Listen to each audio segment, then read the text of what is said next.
at sa ngalan po ng aming Department Secretary, Secretary Hans Kakdak, kami po ay narito ngayon upang magbigay ulat tungkol sa nangyayaring mga kaganapan po sa Middle East. No?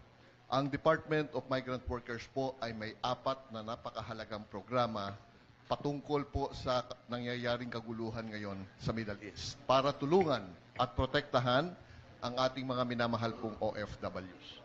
Una po, yung tinatawag naming pre-departure assistance. No?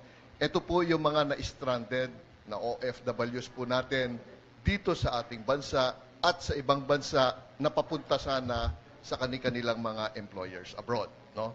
Dito po sa ating bansa, magmula nung sumiklab yung digmaan at conflict po noong February 28, marami pong kababayan natin ang papunta sana sa Middle East, na-cancel ang kanilang mga flights dahil sarado ang airspace o kaya na-cancel ang kanilang flights dahil hindi po pumayag yung mga airline companies na pumalipad papunta po sa mga affected areas sa Middle East. No?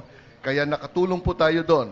Meron po tayong tinulungan na 800 plus na stranded OFWs papunta sana sa kanilang mga employers.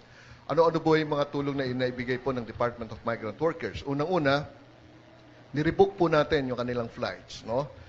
As we speak, meron na pong mga na-rebook ngayon, kaya lang dahil sa pangyayaring sarado pa rin ang mga airspace, malamang ma-delay muli ang kanilang pagpapalipad. No? So binigyan po natin ng hotel and accommodation at yung iba ay umuwi muna sa kanilang probinsya.